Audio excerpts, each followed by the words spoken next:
वाली वीडियो में मैंने एक्सप्लेन की थी मिराकलस के सीजन 5 के फिनाले की, लंदन स्पेशल की और सीजन 6 के एपिसोड 1 और एपिसोड 2 की स्टोरी हिंदी में। और मैंने कहा था अगर इस पे 110 लाइक्स आ जाते हैं तो मैं इसका पार्ट 2 बनाऊंगा। फिर आप पार्ट 2 जिसके अंदर हम बात करेंगे मिराकलस के सीजन 6 के एपिसोड नंबर 3, 4, 5, 6 और 7 के ऊपर। क्योंकि हमें 5 एपिसोड कवर करने हैं इसी एक वीडियो के अंदर, तो हम इस वीडियो को प्रिसाइज रखेंगे। हम बात करेंगे सिर्फ जरूरी चीजों के ऊपर ताकि आपको स्टोरी तो समझ में आ ही जाए, लेकिन अगर आप बाद में जाके एपिसोड देखते हो तो आपके लिए एपिसोड का मजा उतना ही रहे जितना फर्स्ट टाइम वॉचिंग के अंदर रहेगा। तो शुरू करते हैं आज का एपिसोड। तो सबसे पहले बात करते हैं एपिसोड नंबर 3 सब्लिमेशन के ऊपर। मिराकलस का सीजन 6 सीजन 1 से बहुत ज्यादा सिमिलर है। इसमें बहुत सारी ईस्टर एग्स हैं, साथ ही इसके हर एपिसोड के अंदर किसी ना किसी कैरेक्टर को लेकर कहानी को आगे बढ़ाया गया है। पुराने कैरेक्टर्स की कहानी को रिविजिट किया गया और साथ ही नए कैरेक्टर्स के बारे में भी नई इंफॉर्मेशन मिली है। पिछली वाली वीडियो में हमने देखा था कि मिराकलस के अंदर एक नया कैरेक्टर है सबलाइम, और ये वाला एपिसोड सब्लिमेशन सबलाइम के ऊपर ही बात करता है। हमें सबलाइम के बारे में नई इंफॉर्मेशन मिलती है कि सबलाइम का जन्म बेल्जियम में हुआ था। वो मैकरून के अंदर पढ़ी लिखी है। इसके अलावा उसके पेरेंट्स के डाइवोर्स के बाद वो लोग पेरिस सेटल हुए हैं। सबलाइम एक बहुत अच्छी स्कॉलर है, उसे अलग अलग भाषाएं आती है, उसे अलग अलग म्यूजिक इंस्ट्रूमेंट बजाने आते हैं, इसमें हार्प आता है, फ्लूट आती है। साथ ही साथ सबलाइम रनिंग चैंपियन है। अब हमने नोटिस किया है कि सबलाइम के पास उसके पैर नहीं है, वो मैकेनिकल पैर का इस्तेमाल करती है, लेकिन फिर भी वो गोल्ड मेडलिस्ट है रनिंग में, और वो एक रनिंग टूर्नामेंट में पार्टिसिपेट करने वाली है जिसके लिए उसे स्पॉन्सर चाहिए। दूसरी तरफ हम देखते हैं कि सबलाइम एड्रियन की बहुत अच्छी दोस्त बन चुकी है और मैरिनेट कहीं ना कहीं इस बात से जेलस हो रही है, लेकिन मैरिनेट भी अपने इमोशंस को कंट्रोल करती है और सबलाइम की दोस्त बनने की कोशिश करती है। लेकिन हमें पता है मैरिनेट दोस्ती के मामले में कितना ज्यादा हेजिटेट करती है, कितना ज्यादा क्लमजी बिहेवियर है और वो कितना ज्यादा गड़बड़े करती है। तो सबलाइम से बातचीत करने के लिए मैरिनेट कोशिश करती है उसकी कहीं ना कहीं हेल्प करने की, लेकिन सबलाइम बीइंग अ जीनियस अपनी हेल्प खुद ही कर लेती है हर बार। सबलाइम भी मैरिनेट को अपने आसपास नोटिस करती है। वो एड्रियन से इस बारे में बात करती है और मैरिनेट को लगता है उसने एड्रियन और सबलाइम की दोस्ती के बीच में दरार डाल दी। फिर हम सबलाइम की मदर और उसके फादर को देखते हैं। सबलाइम की मदर बहुत ज्यादा रफ एंड टफ है और सबलाइम के फादर बहुत ज्यादा सॉफ्ट है। ये दोनों ही कोशिश कर रहे हैं कि सबलाइम को एक स्पॉन्सर मिल सके, और स्पॉन्सरशिप के लिए सबसे पहले आते हैं मिस्टर रॉफ। सबलाइम रेस से पहले काफी एंजाइटी फील कर रही है,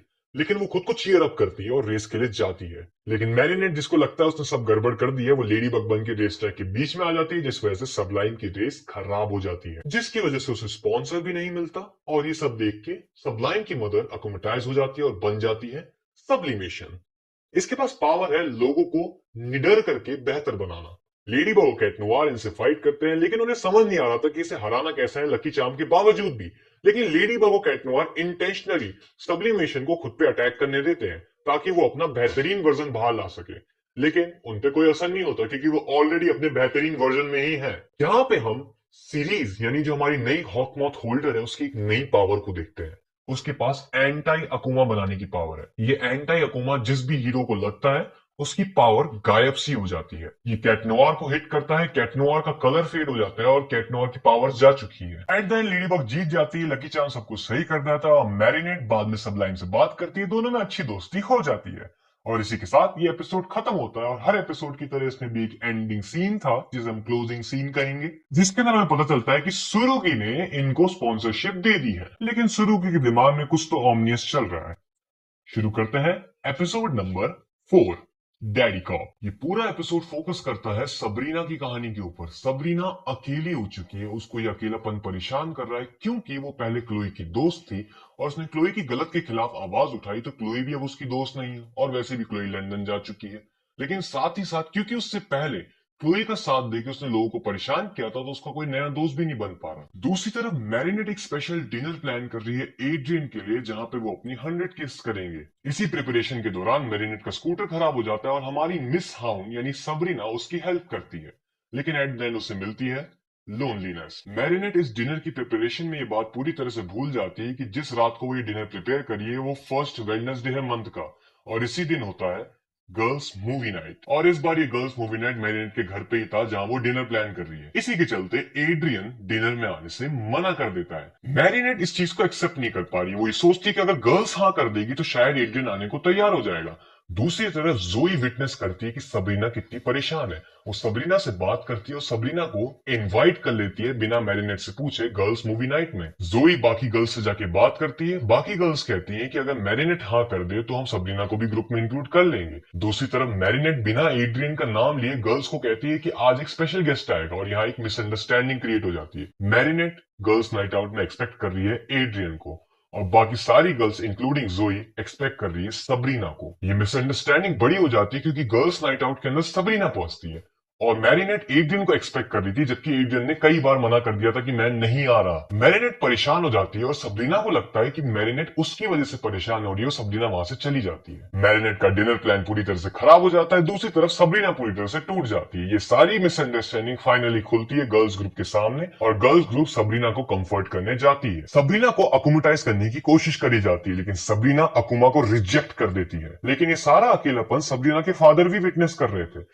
वो अकोमटाइज हो जाते हैं और बनते हैं डैडी कॉप, जिसके पास ये पावर है कि वो अपनी एनर्जी बीम से लोगों को सबरीना का फ्रेंड बना रहा है। लेडी बग सबरीना से कहती है कि मुझे मिस हाउंड की जरूरत है। सबरीना कहती है कि नहीं, मैं इस मिराकलस के लायक नहीं हूँ। लेडी बग सबरीना को मोटिवेट करती है, उसका कॉन्फिडेंस वापस आता है, वो मिस हाउंड बन के हेल्प करती है। यहाँ पे एक बार फिर से एस्ट्रो कैट के ऊपर एंटी अकुमा का हमला होता है और वो पावरलेस हो जाता है। लेकिन in the end Miss Hound, Pegasus, Ladybug और कैट नोवार मिलकर डैडी कॉप को हरा देते हैं। इन द एंड मैरिनेट सबको अपोलोजाइज करती है कि मैं रिलेशनशिप में इतना खो चुकी थी कि जरूरी चीजों पे ध्यान ही नहीं दे रही थी और सबरीना भी खुश हो जाती है कि उसको फाइनली नए दोस्त मिल गए हैं। इस एपिसोड के क्लोजिंग सीन के अंदर रेमंड एक नया कैरेक्टर इंट्रोड्यूस होता है जो एक्चुअली एक बुली है, जो जोई को ब्लैकमेल कर रहा है कि वो सबको बता देगा कि जोई न्यूयॉर्क में कैसी थी। साथ ही इन दोनों ही एपिसोड के अंदर हम जगह जगह पे एक कैरेक्टर को देखते हैं जो सीक्रेटली डायरी में सारी इंफॉर्मेशन नोट कर रहा है and most probably this is Laila. इसी के साथ ये एपिसोड खत्म होता है। नेक्स्ट एपिसोड का नाम है वर्क पापास। ये एपिसोड एड्रियन की कहानी को और आगे बढ़ाता है क्योंकि अब एड्रियन के मदर और फादर दोनों मर चुके हैं, तो एड्रियन की कस्टडी किसके पास जाएगी उसके ऊपर इस कहानी में स्ट्रगल होता है। जहां पे ओपनिंग में हम पास्ट का एक सीन देखते हैं जब एमिली, जो कि अब बीमार हो चुकी है, छोटे एड्रियन को उसके नाना नानी के बारे में बता रही है। बैक टू प्रेजेंट, एड्रियन अपने ग्रैंड पेरेंट्स से पहली बार मिलने वाला है। वो इस बात से बहुत खुश नहीं है। ये बात मैरिनेट को पता चलती है तो मैरिनेट भी मेड का डिस्गाइज लेके एड्रियन के घर पे आ जाती है उस मीटिंग वाले दिन पे। सबसे पहले एड्रियन के नाना नानी आते हैं जो कि सुपर रिच हैं।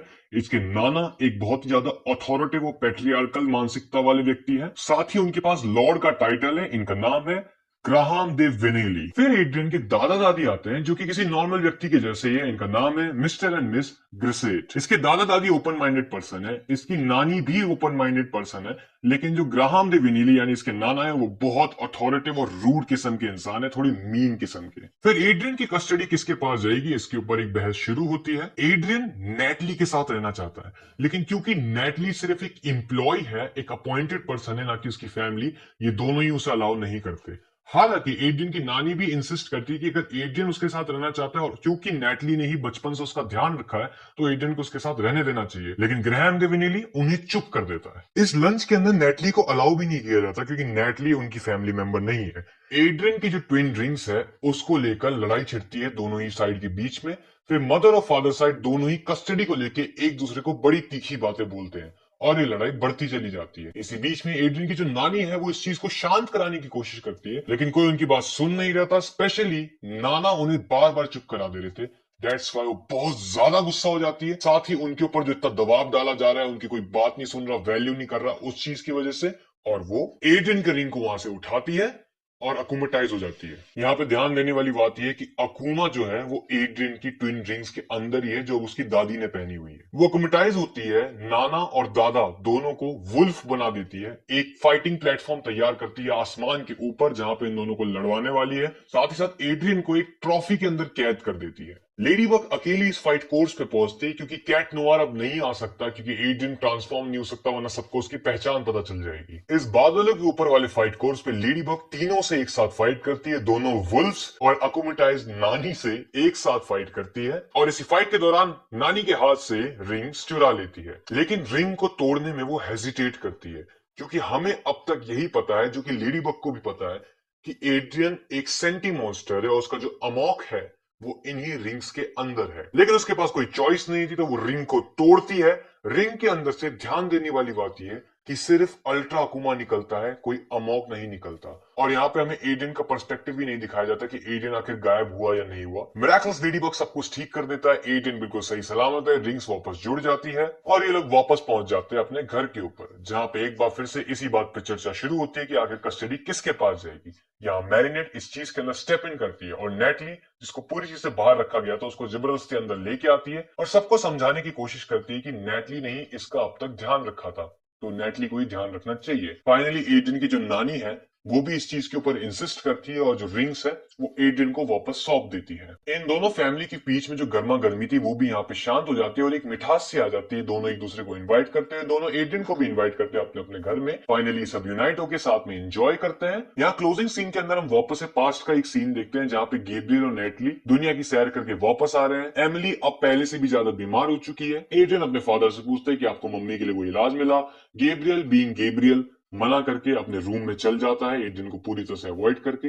लेकिन नेटली के अंदर यहाँ सॉफ्टनेस दिखाई जाती है। ये दर्शाता है कि नेटली स्टार्टिंग से ही सॉफ्ट थी एड्रियन के प्रति और वो स्टार्टिंग से ही एक मदर फिगर पूरा कर रही थी एड्रियन का। आई बिलीव ये बहुत ही स्वीट सा एपिसोड था जो कहानी को आगे बढ़ाता है एड्रियन के पर्सपेक्टिव से, लेकिन साथ ही कुछ सस्पेंस छोड़ के जाता है, जैसे कि वो अमोक वाली चीज। और इसी के साथ शुरू होता है हमारा नेक्स्ट एपिसोड, स्लीपिंग सायरन। इस एपिसोड के अंदर ऑनडेन और किम की रिलेशनशिप के ऊपर फोकस किया गया है।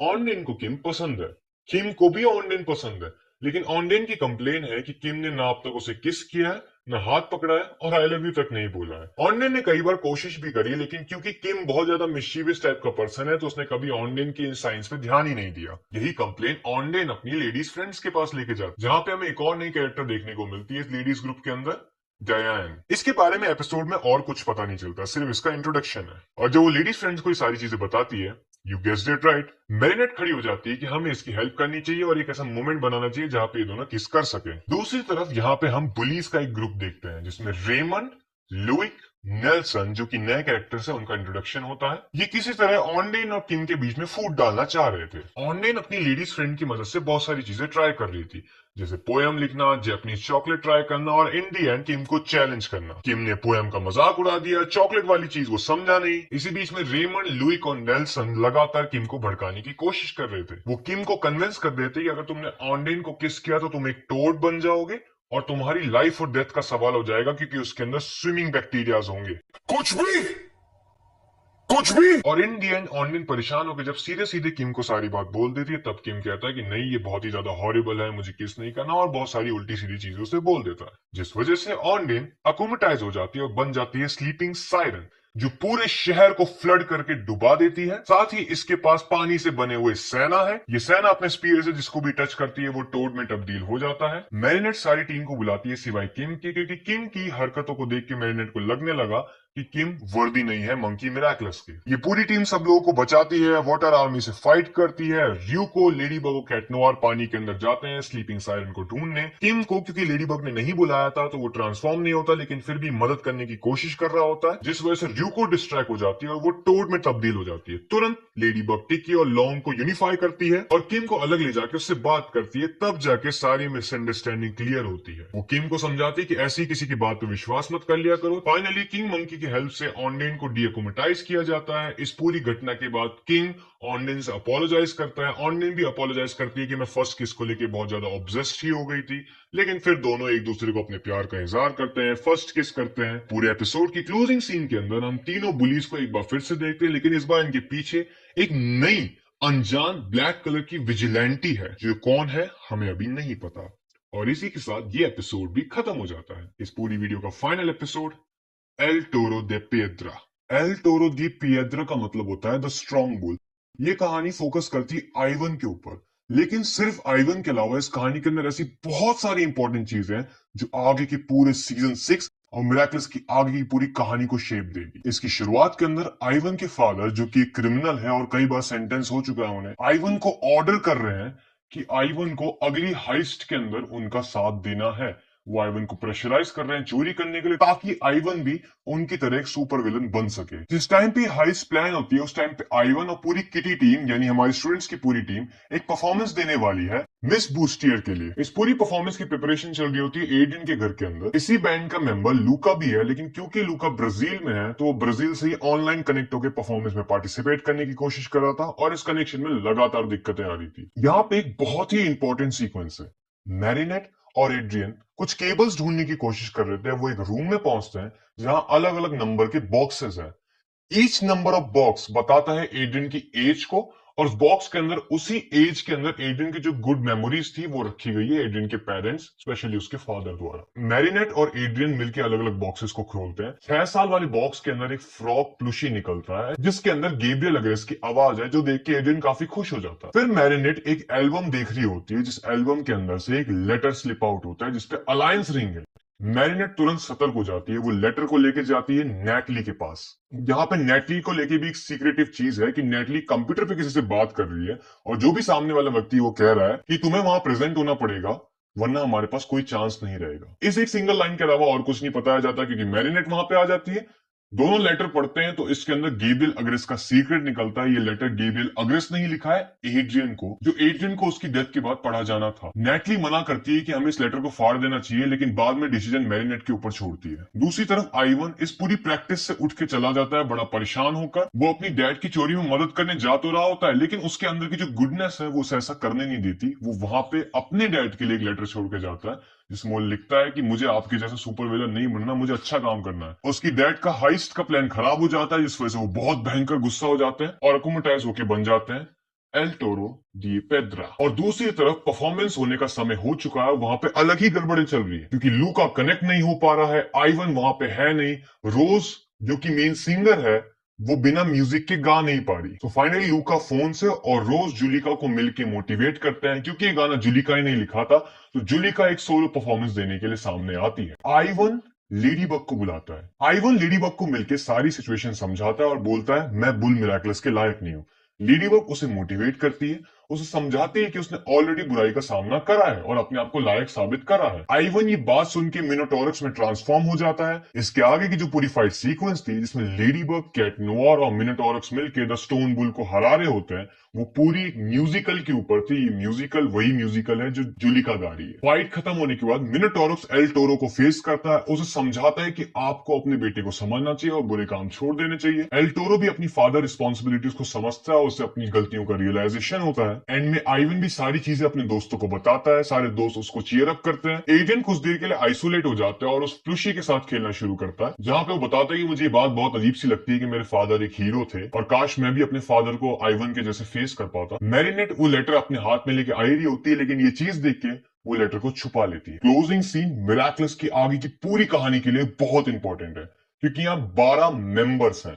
ये 12 मेंबर्स की सीक्रेट ऑर्गेनाइजेशन है जिनका टास्क है एक परफेक्ट वर्ल्ड बनाना, जिसमें गैब्रियल अग्रेस भी एक मेंबर था एज डायमंड। और यहाँ पे समझ में आ रहा है आवाज से कि मशीन शुरू की है। वो लोग नेटली से इंक्वायर कर रहे हैं कि डायमंड यानी गैब्रियल अग्रेस की फाइनल बैटल के टाइम पे क्या हुआ था। नेटली को इन्फॉर्मेशन नहीं देती, वो बोलती है मैं बेहोश थी। शुरू की कहती है कि मेरे पास एक प्लान है। और यहाँ एंड के अंदर जब सारे लोग क्विट कर जाते हैं इस मीटिंग को, तब जो वीट सिंबल वाला पर्सन है, जो हमें पता चलता है नेटली के फादर है, वो नेटली के साथ मिलकर एक अलग ही प्लान बना रहे हैं। वो कहते हैं नेटली को जैसे ही लेडी वो कैट नोआर के मिराकल्स मिलेंगे, तुम्हें वो मुझे लाके दे। और इसी सस्पेंस के साथ ये एपिसोड खत्म हो जाता है। Yes, Father.